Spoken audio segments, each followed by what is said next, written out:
Hello friends, आज मैं কৰিব ওলাইছো কেটিৰ কেৰাটিন ট্ৰিটমেন্ট।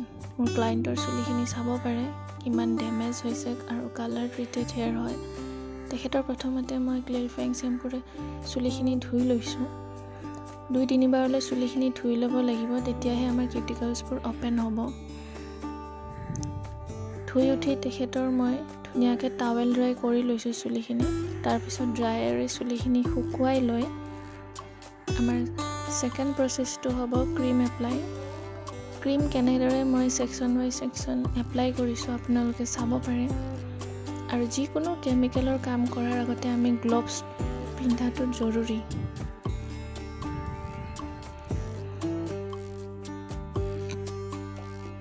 चाबो पारे कि धुनियाके मैं स्कैल्पर परा दूरत आरम्भ करिसो क्रीम एप्लाई करातो।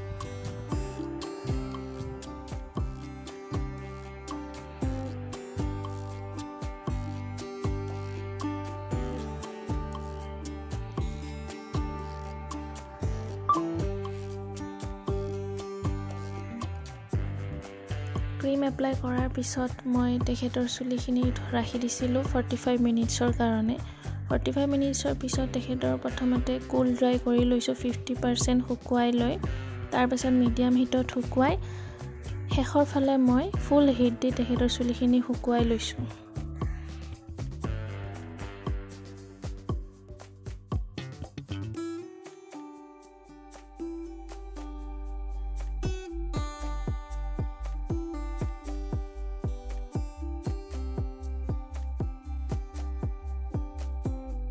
যেহেতু তেওঁৰ চুলিখিনি বহুত কেমিকেল ট্ৰিটেড হয়, সেইবাবে মই তেওঁৰ চুলিখিনি 200 টেম্পাৰেচাৰতে ষ্ট্ৰেইটনিং কৰি লৈছো।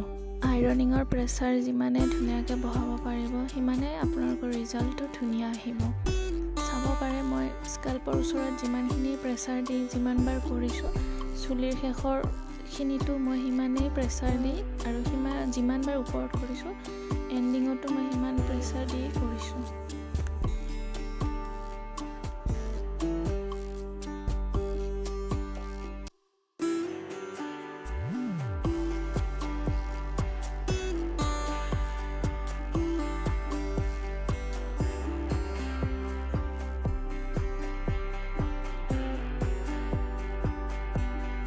প্ৰেছিঙৰ পিছত চাব পাৰে ধুনীয়া এটা সাইন আহিছে চুলিখিনি। এইখিনি প্ৰসেছৰ পিছত তেখেতক মই 3 দিন পিছত মাতিলো। শ্যাম্পু কৰাৰ আগতে মই তেখেতৰ চুলিখিনি প্ৰথমে অলপ আইৰন কৰি লম।